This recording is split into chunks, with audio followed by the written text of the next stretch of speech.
Hello doctor. दौड़ती भागती जिंदगी में रखिए अपनी सेहत का ख्याल।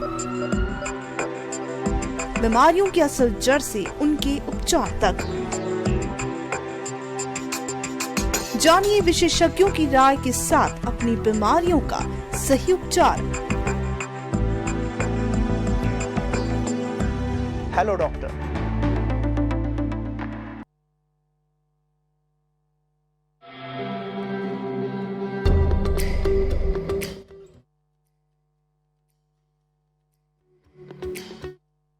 और आधुनिक जीवन शैली में हर कोई परेशान दिखाई देता है, लेकिन यह परेशानी अगर उनके साथ लंबे समय तक रहती है और उन पर प्रभाव डालती है तो यह तनाव यानी कि स्ट्रेस में बदल जाती है। स्ट्रेस से हमें शारीरिक बीमारियां व मानसिक बीमारियां होती हैं। यह हमारे कार्यशैली पे व हमारे संबंधों पर नकारात्मक प्रभाव डालता है। तो आइए आज के इस प्रोग्राम में जानते हैं कि स्ट्रेस क्या है और कैसे हम उसे अपने जीवन से दूर रख सकते हैं। आज हमारे साथ विशेषज्ञ हैं डॉक्टर रवि शर्मा, जो मनोरोग विशेषज्ञ हैं। डॉक्टर साहब, मैं आपका बहुत बहुत स्वागत करती हूँ हमारे आज के इस प्रोग्राम में। धन्यवाद। मैं हमारे दर्शकों को बता दूं कि आज का हमारा ये कार्यक्रम लाइव है और फ़ोन इन है। हमारे फ़ोन नंबर्स हैं 28000177 और शिमला का STD कोड है 0177। तो डॉक्टर साहब, हम आज का जो हमारा टॉपिक है वो है आधुनिक जीवन शैली में बढ़ता हुआ स्ट्रेस। तो सबसे पहले ये बताएं कि तनाव जो है वो क्या है और ये कितना ही गंभीर समस्या है। वर्षा जी, तनाव हमारे जीवन का एक अभिन्न अंग है। हम अपने रोज़मर्रा लाइफ में जिन भी चीज़ों से रूबरू होते हैं या जो भी हम काम करते हैं उसमें तनाव का शामिल होना बड़ा लाजमी है जी। लेकिन ये तनाव जो है किसी कार्य को करने के लिए जो हमें अपने को एक पुश करना पड़ता है, अपने को तैयार करना पड़ता है, उसको हम तनाव की संज्ञा देते हैं। तो इसका मतलब ये हुआ कि एक लाजमी चीज़ है, लेकिन ये कोई बीमारी नहीं और ये कोई मनोरोग भी नहीं है।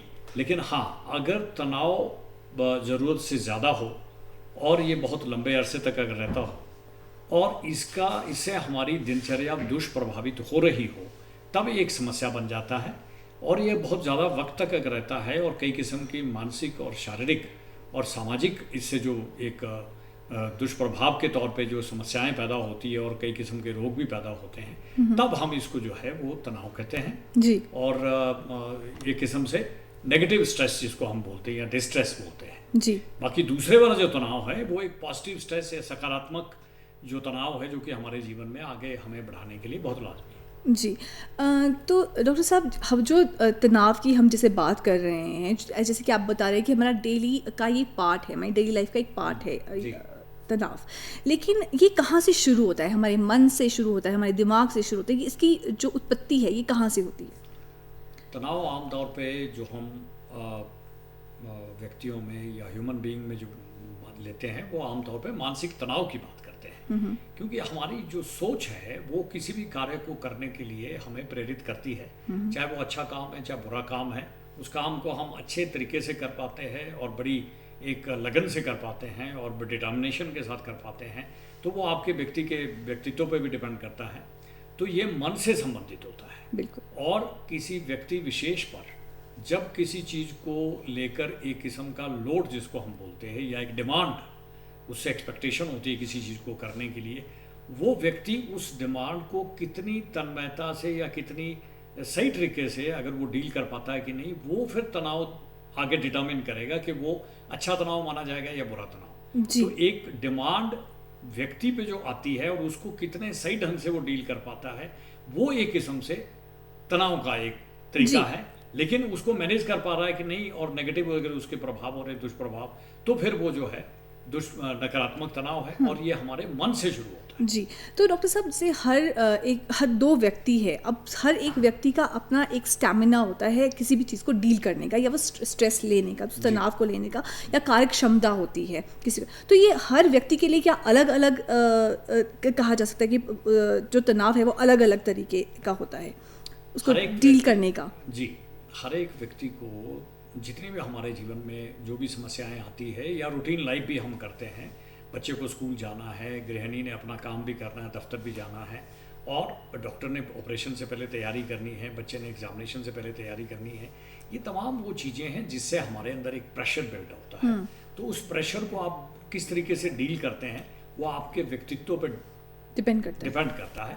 बच्चे की परवरिश कैसी हुई है, उसका परिवार कैसा है, और उसकी जो ग्रूमिंग जिसको हम बोलते हैं, किस परिवार से वो आया है, वो बैलेंस्ड बच्चा है या नहीं, और मानसिक तौर पे कितना परिपक्व बच्चा और व्यक्ति है, वो दिखाता है हमें कि वो तनाव को कितने अच्छे तरीके से जो है वो डील कर सकते हैं। मतलब किसी एक व्यक्ति विशेष के लिए कोई चीज़ अगर तनाव कर सकती है तो दूसरे के लिए वो नहीं भी कर सकती। बिल्कुल सही बोला आपने। हो सकता है उसके लिए वो नॉर्मल एक प्रक्रिया हो, लेकिन दूसरे, अब इतने बच्चे एग्जाम में अपेयर होते हैं, लेकिन उसमें कुछ बच्चे तो बिल्कुल एग्जाम में बैठते ही नहीं है, उनको इतना तनाव हो जाता है कि उनको लगता है पता नहीं क्या हो जाएगा। तो ये व्यक्ति विशेष पर डिपेंड करता है, उसके अंदर कितना संयम है, उसकी जो मैंने कहा कि उसकी व्यक्तित्व कितना स्ट्रांग है, या उस बच्चे का टेम्परामेंट कितना स्ट्रांग है, वो तमाम चीज़ों पर डिपेंड करता है। जी, तो कितने प्रकार के होते हैं? जैसे आपने नेगेटिव और पॉजिटिव बोला, तो वैसे ही कितने प्रकार के होते हैं ये तनाव? मुख्य तौर पर तो ये पॉजिटिव और नेगेटिव, जिसको यू स्ट्रेस और डिस्ट्रेस हम बोलते हैं, कि सकारात्मक तनाव या पॉजिटिव जो स्ट्रेस हम जिनको बोलते हैं, वो हमारे को अपने अंदर की जो प्रतिभा है उसको बाहर प्रदर्शित करने के लिए बहुत लाजमी है। अच्छा। कोई आदमी ज़िंदगी में तरक्की तभी करता है जब उसने बहुत ज़्यादा मेहनत की होती है, बहुत ज़्यादा वो एक प्रेशर में से, तनाव में से गुजरा होता है, लेकिन वो सकारात्मक दिशा में है, जीवन में कुछ करना है। लेकिन अगर वो नेगेटिव दिशा में अगर जा रहा होगा तो फिर वो नेगेटिव या नकारात्मक तनाव है, उसका उसके ऊपर दुष्प्रभाव पड़ता है। जी। और दूसरा जो इसका प्रकार अगर हम देखें, वो डिपेंड करता है कि कौन सा क्षेत्र हम ले रहे हैं। अच्छा। अब जैसे स्कूल का क्षेत्र लें तो बच्चों में तनाव के डिफरेंट कारण हैं। एक कार्यस्थल पर हम देखते हैं वर्क एरिया स्ट्रेस जिसको बोलते हैं, वो एक बहुत बड़ी समस्या है, और सुप्रीम कोर्ट की गाइडलाइंस भी हैं कि कार्यस्थल पर जो तनाव अगर लोगों को मिलता है, उत्पीड़न, अगर मानसिक, शारीरिक और दैहिक उत्पीड़न होता है, वो आमतौर पे वो भी एक तनाव का बड़ा मुख्य कारण माना जाता जी, है। जी। तो एक तनाव होता है। गृहिणियों पे एक विशेष किस्म का तनाव देखा जाता है, पर्टिकुलरली जो महिलाएं घर का काम भी करती हैं और बाहर नौकरी भी करती है।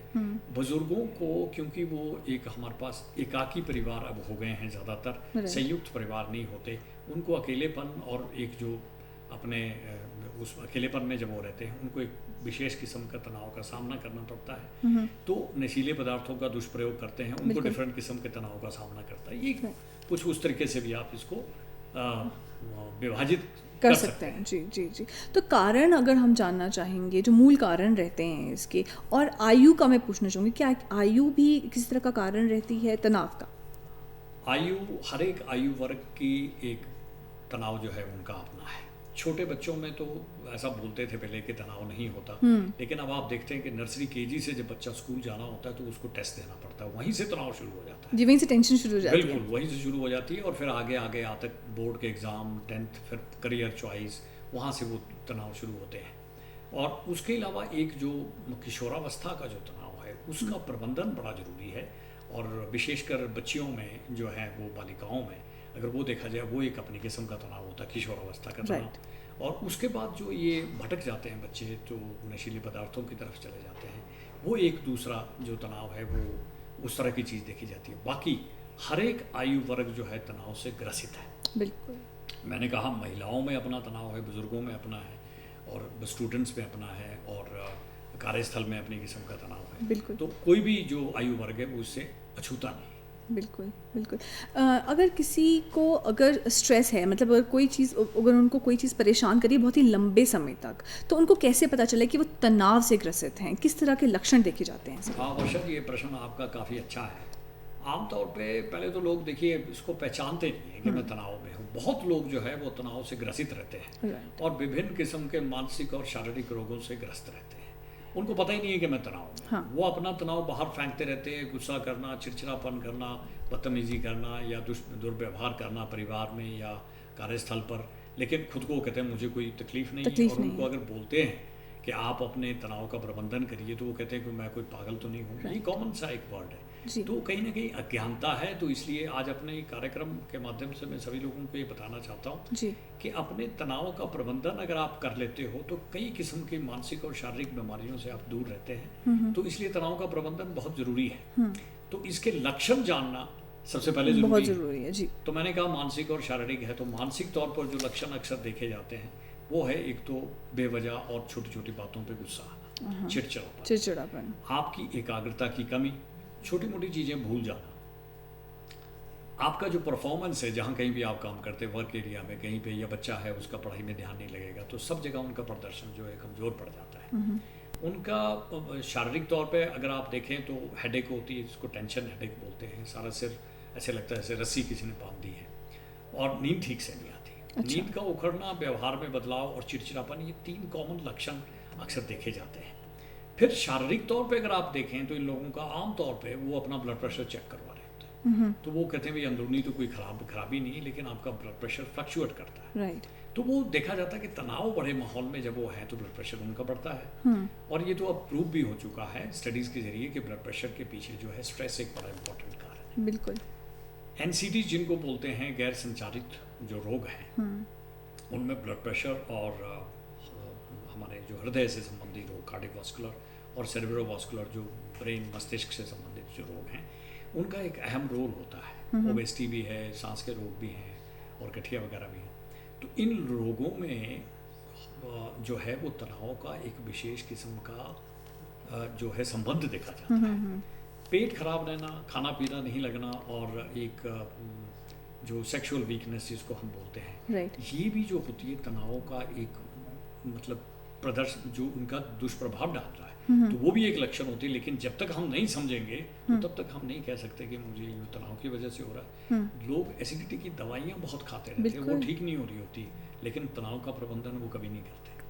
तो कहने का मतलब ये है कि ये मानसिक और शारीरिक लक्षण बहुत ज़्यादा हैं। और अगर ये मानसिक लक्षण जो हैं वो काफ़ी अर्से तक रहें, तनाव में व्यक्ति रहता है, तो फिर ये मानसिक रोगों को भी जन्म दे सकता है। तो तनाव अपने आप में बीमारी नहीं है, लेकिन ये कितनी सारी बीमारियों को जन्म जरूर देती है। बिल्कुल सही। अपने आप में ये किस तरह। अच्छा डॉक्टर साहब, जैसे आपने अज्ञानता की बात की कि लोगों में अज्ञानता है अभी भी, और क्योंकि इसको एक तरीके का टैबू माना जाता है हमारी सोसाइटी में, क्या कि भाई इसको पागल बोलेंगे अगर ये साइकेट्रिस्ट के पास जाएगा या ये बताएगा कि भाई मुझे मानसिक कुछ ऐसे परेशानी हो रही है, या ये जिस तरह के अपने लक्षण बताए इनको लेके डॉक्टर के पास, तो उसको ये घबराहट होती है कि मुझे पागल भी कह सकते हैं या मुझे लोग, तो उस वजह से भी नहीं जाते। तो ऐसे लोगों के लिए आप क्या कहना चाहेंगे? देखो, मैं समझता हूँ कि शारीरिक तौर पर तो व्यक्ति, हर एक लोगों को पता है मुझे बुखार है, मुझे कहीं दर्द है या फोड़ा फुंसी है या कोई और दिक्कत है। लेकिन अपने मन को जानना, अपने व्यवहार में परिवर्तन को मानना, परिवारजनों को भी ये मानना कि इस व्यक्ति के व्यवहार में, इस बच्चे के व्यवहार में अभी रिसेंटली जो है कुछ चेंज आया है, इसको गुस्सा ज़्यादा आ रहा है या चिड़चिड़ापन ज़्यादा हो रहा है, बच्चा ठीक नहीं सो रहा है, नशे के पदार्थों की तरफ आके जा रहे की कोशिश कर रहा है। इन चीज़ों को अगर हम देखें तो हमें कहीं ना कहीं पता लगेगा कि किसी न किसी किस्म की स्ट्रेस बच्चे को है। तो समय रहते अगर हम इन चीज़ों को अंडरस्टैंड करें और मानसिक और शारीरिक जो अपने लक्षण हैं जिनका कोई खास शारीरिक और मानसिक कारण हमारे पास नहीं है, तो ये तनाव की वजह से हो सकते हैं।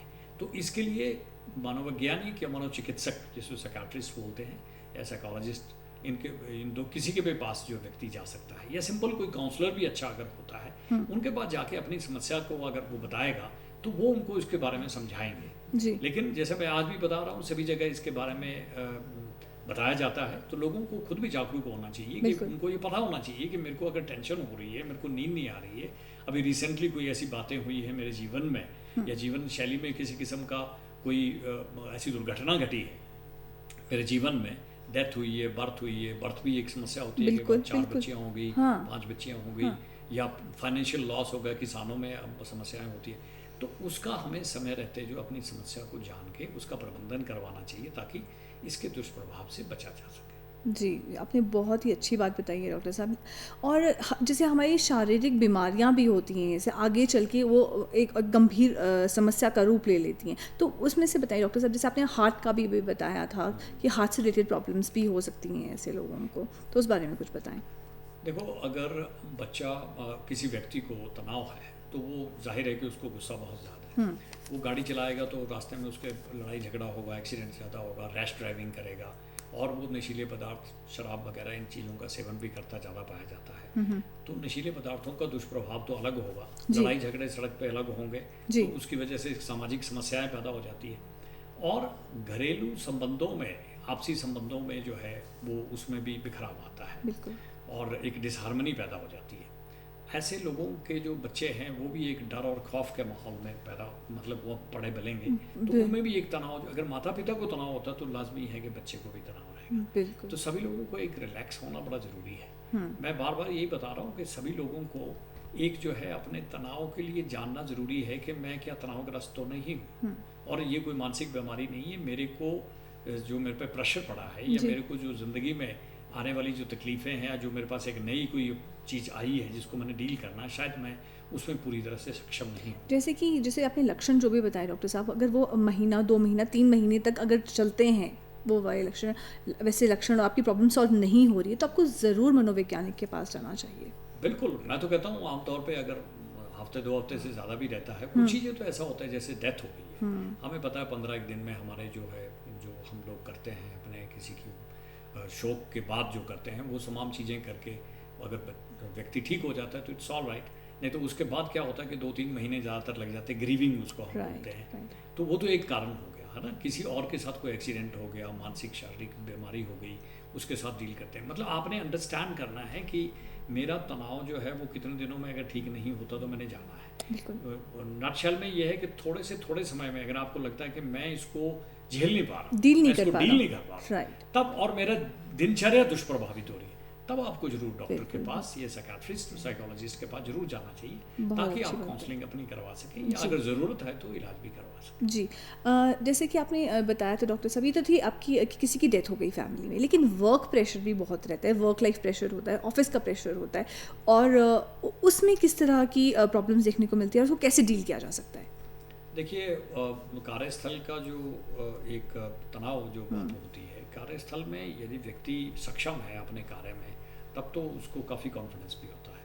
कभी कभी नए माहौल में कोई या नई जगह आदमी चला जाता है, या नए स्थान पर चला जाता है, दूसरे स्टेट में चला गया, तो वहाँ पर उसको एडजस्टमेंट की प्रॉब्लम होती है। एडजस्ट करने की जो एक प्रक्रिया होती है वो सभी व्यक्ति की, उनकी पर्सनैलिटी पर डिपेंड करता है। कई लोग अंतर्मुखी होते हैं, कई बहिर्मुखी होते हैं, इंट्रोवर्ट एक्सट्रोवर्ट जिनको बोलते हैं। तो वो माहौल में उस किस तरह के लोग आपसे अपेक्षाएं रखते हैं, और आप उनकी भावनाओं को अंडरस्टैंड कर पाते हैं, वो आपको अंडरस्टैंड करते हैं कि नहीं, ये तमाम चीज़ें हमें देखनी पड़ती हैं। राइट। और इस चीज़ के लिए सबसे बड़ी बात जो मैं महिलाओं के बारे में जो बताना चाहता हूँ वो ये है कि कार्यस्थल पर महिलाओं का मानसिक, शारीरिक और दैहिक उत्पीड़न जो है काफ़ी एक बड़ी समस्या के तौर पर उभरता है।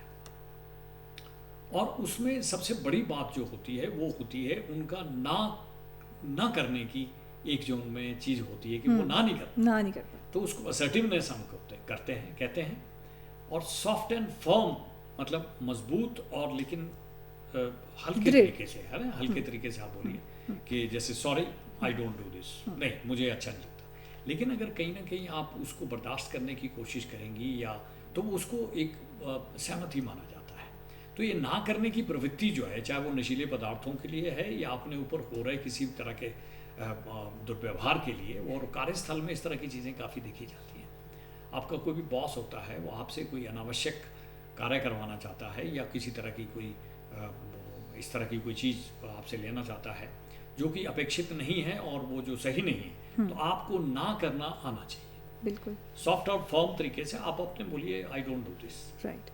अपनी क्षमताओं को पहचानें, और घर का जो स्ट्रेस है उसको, ऑफिस का स्ट्रेस है उसको घर पे ना लाएं, और तभी जाके जो है वर्क एरिया में आप सही ढंग से काम कर पाएंगे। नहीं तो आपकी फैमिली भी दुष्प्रभावित होगी, उनका स्वास्थ्य भी ठीक नहीं रहेगा, और आप नशीले पदार्थों की तरफ भी अग्रसर हो जाएंगे। ये तमाम चीज़ें जी। अब बच्चों की भी बात करें हम, ये भी महिलाओं की बात थी, और उनको भी बहुत कुछ मल्टी मैनेजमेंट करना पड़ता है। तो बच्चों की बात करें, स्कूल में जब वो होते हैं, एग्ज़ाम प्रेशर्स होते हैं, आगे बढ़ने का कंपटीशन का प्रेशर होता है, तो उसके लिए क्या किया जा सकता है? बच्चों के लिए सबसे ज़रूरी चीज़ है कि उनको शुरू से लेके जब वो नई क्लास पे जाते हैं तभी से उनको पढ़ाई करना ज़रूरी है। आमतौर पे होता क्या है, बच्चे के 15 दिन या 10 दिन या 1 महीना रह गया, तब बोलते बच्चे को तनाव हो गया, अब आप इसकी काउंसलिंग कर लो, वो काफ़ी मुश्किल है। बच्चों के लिए स्कूलों में काउंसलर्स का होना बड़ा लाजमी है। इनको किशोरावस्था की समस्याएं भी होती है, बच्चों की बुलिंग भी होती है स्कूलों में। और जब मैं IGMC में मनोचिकित्सक भी था, हमारे पास बहुत बच्चे ऐसे आते थे। मैंने कई बार टीचर भी लिखे, कई टीचरों ने उसको ज़्यादा अच्छा नहीं समझा कि हमारे को ये ऐसा कहते हैं वैसा कहते हैं। लेकिन ये बुलिंग होना, बच्चों को छोटे छोटे जो आमतौर पे जो लाइक माइंडेड बच्चे जैसे नहीं भी होते, तो एक पढ़ने वाला बच्चा, उनकी ज़्यादातर बुलिंग ज़्यादा मैंने देखी जाती है। तो ये स्कूल की भी कहीं ना कहीं ड्यूटी बनती है कि बच्चों के लिए एक सही एटमॉस्फेयर वो बनाए और ये देखें कि किसी बच्चे के साथ कोई बुलिंग तो नहीं हो रही है। उनका पाठ्यक्रम इस तरीके से बनाएं कि सारे साल में टाइमली वो कवर हो जाए Right. और शुरू से उनके टेस्ट, ऑब्जेक्टिव असेसमेंट जिसको बोलते हैं, वो करें, छोटे छोटे टेस्ट देखें, उनको जो असेस आप करें, ताकि जो एग्ज़ाम के समय में उन पर तनाव ना आए। जी तो ये एक ज़रूरी चीज़ हो जाती है। जी बार बार चीज़ों को रिवाइज करना बड़ा ज़रूरी होता है। कई जी। बच्चे समझते हैं एक बार पढ़ लिया तो याद हो गया। पर बार बार उसको हाँ, पढ़ना उनको जरूरी बार है। बार रिहर्सल करना, पढ़ना ज़रूरी है। एग्ज़ाम ओरिएंटेड स्टडीज़ कुछ और होती है और एक नॉलेज किसी चीज़ के बारे में होना बहुत ज़रूरी होती है। बिल्कुल बिल्कुल। बच्चों के साथ दृश्य श्रव्य जो चीज़ें, हम ऑडियो विजुअल एड्स और दूसरी चीज़ें हैं या एक्सपेरिमेंटल तौर पे जो चीज़ें बताते हैं, ये तमाम स्कूलों में अब तो काफ़ी हद तक चलता भी है। इन तमाम चीज़ों को अगर हम करें और ऐसा देखें कि कौन से बच्चे हैं जिनको सहायता की ज़रूरत है और जिनको ज़्यादा जिन पर मेहनत करने की ज़रूरत है, तो ये लाजमी है। बिल्कुल आजकल बच्चों पे प्रेशर इस चीज़ का है कि जो ये अकेडमीज़ और इस तरह की चीज़ें हैं, तो बच्चा एक जाता है जो इतना पढ़ा लिखा नहीं होता, तो वो डिप्रेशन, निराशा और हताशा का शिकार हो जाता है, बिल्कुल। क्योंकि वो कम्पीट नहीं कर पाता नहीं कर वहाँ पे। पाता। जी तो जी ये एक बहुत गंभीर विषय है बिल्कुल। और माता पिता और टीचर्स दोनों को मिलके इन बच्चों को सही मार्गदर्शन करके इस तनाव में से निकालने की ज़रूरत है। बिल्कुल। हम स्ट्रेस मैनेजमेंट की बात करें डॉक्टर साहब, तो बताइए कि कैसे हम अपना स्ट्रेस मैनेज कर सकते हैं। स्ट्रेस मैनेज करने के लिए सबसे पहले तो ये जरूर है कि आप पहचानें कि मुझे स्ट्रेस तो नहीं है। और पहचानने के लिए मैंने बोल दिया कि आपके व्यवहार में कमी तो नहीं है, कुछ बदलाव आ रहा है रिसेंटली, और नींद की कोई कमी रह रही है, मेरा पाचन संस्थान ठीक नहीं है, और मेरी जो मुझे गुस्सा जल्दी आ जाता है, मुझे बेवजह हेडेक रहती है, और इनडाइजेशन, नींद ठीक नहीं आ रही है, और चिड़चिड़ापन अक्सर मैं देखा जाता है, और अपना गुस्सा बाहर निकालता रहता हूँ बच्चों पे या घर पे या कोलीग्स के साथ। इसका मतलब कहीं ना कहीं, और मुझे रक्तचाप जिसका कोई कारण नहीं निकल रहा है, ये कॉमन सी चीज़ें हैं जो अक्सर लोगों को होती है, और वो मेडिसिन ओपीडी या मेडिकल आउटडोर या गायनी के अगर साइकोसेक्सुअल डिस्टर्बेंसेस भी होती हैं तो वो जाते रहते हैं। लेकिन अगर उनके तनाव का वो अगर अपने को अंडरस्टैंड करें कि शायद ये तनाव की वजह से और मुझे काउंसलिंग करवानी चाहती जी। है, तो पहला तो ये स्टेप हो जाता है कि आप जी। आइडेंटिफाई करें। दूसरी फिर चीज़ें आप ये देखें कि तनाव प्रबंधन के तरीके क्या हो सकते हैं। सबसे ज़रूरी चीज़ होती है हमारा भोजन, संतुलित आहार जो है, और पानी ज़्यादा पीना, जूस ज़्यादा पीना, और फ्रूट्स और वेजिटेबल्स पे ज़्यादा जोर देना। जंक फूड्स कम करें, कम क्या बिल्कुल ही कम करें, ज़ीरो कर दें तो ज़्यादा अच्छा है। नमक कम खाएं और पानी ज़्यादा पिएं। नशीले पदार्थों का बिल्कुल दुष्प्रयोग मतलब प्रयोग ना करें। ना करें। और उसके अलावा sleep, rest, adequate rest, 6 to 8 hours की स्लीप होनी चाहिए, और एक्सरसाइज, योगा, प्राणायाम, मानसिक और शारीरिक आराम के लिए इन चीज़ों को अपने जीवन में शामिल करें।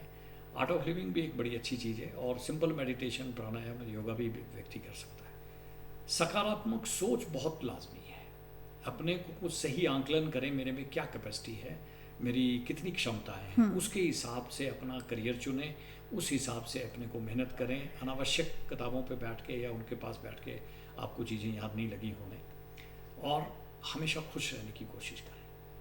जितनी प्राकृतिक चीज़ें भगवान ने हमें दी हैं, चाहे वो पालतू जानवर हैं या किचन गार्डनिंग है या अपने दोस्तों के साथ मिलना है, और एक लेजर टाइम जो होता है हमारा, अपने लिए वक्त ज़रूर निकालें, चाहे किसी भी वर्ग के लोग हैं, और इससे आपके मन को आराम मिलता है और आपका जो अनावश्यक तनाव है वो कम होता है। जी। तो ये कुछ चीज़ें हैं जो व्यक्ति कर सकता है। फिर भी अगर उसकी बात नहीं बन रही है तो साइकियाट्रिस्ट के पास जा सकते हैं और अपनी समस्या देखो, तो साइकियाट्रिस्ट भी उनको इन्हीं चीज़ों पे फोकस करवाते हैं।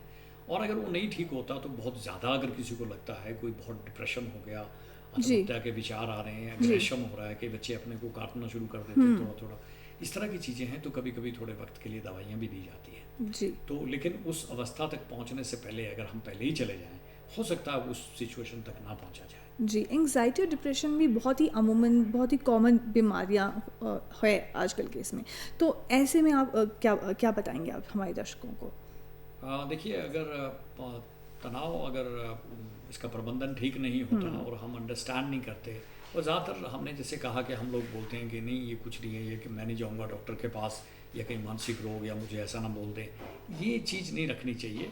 और अगर इसको आप पालेंगे तनाव को, राइट, और उसको चलने देंगे, तो क्रॉनिक स्ट्रेस जो बन जाती है वो फिर आमतौर पे एंजाइटी को जन्म देता है। कभी कभी एंग्जाइटी अंदरूनी कारणों से वैसे भी हो सकती है, स्वतः भी, लेकिन तनाव एक मुख्य कारण बनता है एंग्जाइटी का। जी। तो एक तो वो बात हो गई है। जी। तो एंग्जाइटी में भी लगभग उसी तरह के लक्षण होते हैं। जी, और लेकिन थोड़े- अगर हम सही समय पे डॉक्टर साहब अगर अपने आप को दिखाएं, मनोवैज्ञानिक के पास जाएं, तो हम सही समय पे ठीक हो सकते हैं। काउंसलिंग बहुत आवश्यक बहुत है, आवश्यक चाहे वो है। साइकाट्रिस्ट के पास जाएं, घर में कोई बड़ा है अगर नहीं भी जा सकते, अपने टीचर भी होते हैं, जब हमने कहा स्कूल काउंसलर्स भी हैं, जी। अगर अच्छे हैं तो उनके पास भी काफ़ी हद तक समस्याएं अपने जी। तनाव की जो है वो ठीक जी, कर सकते हैं। डॉक्टर साहब आप हमारे प्रोग्राम में आए और हमारे साथ इतनी अच्छी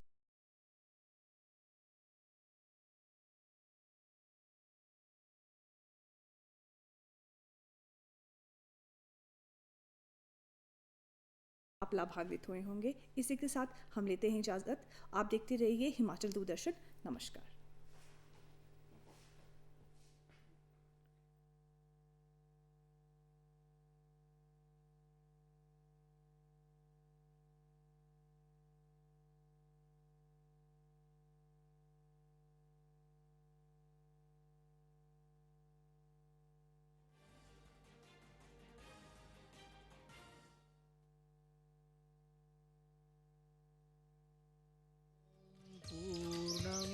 सह्याद्री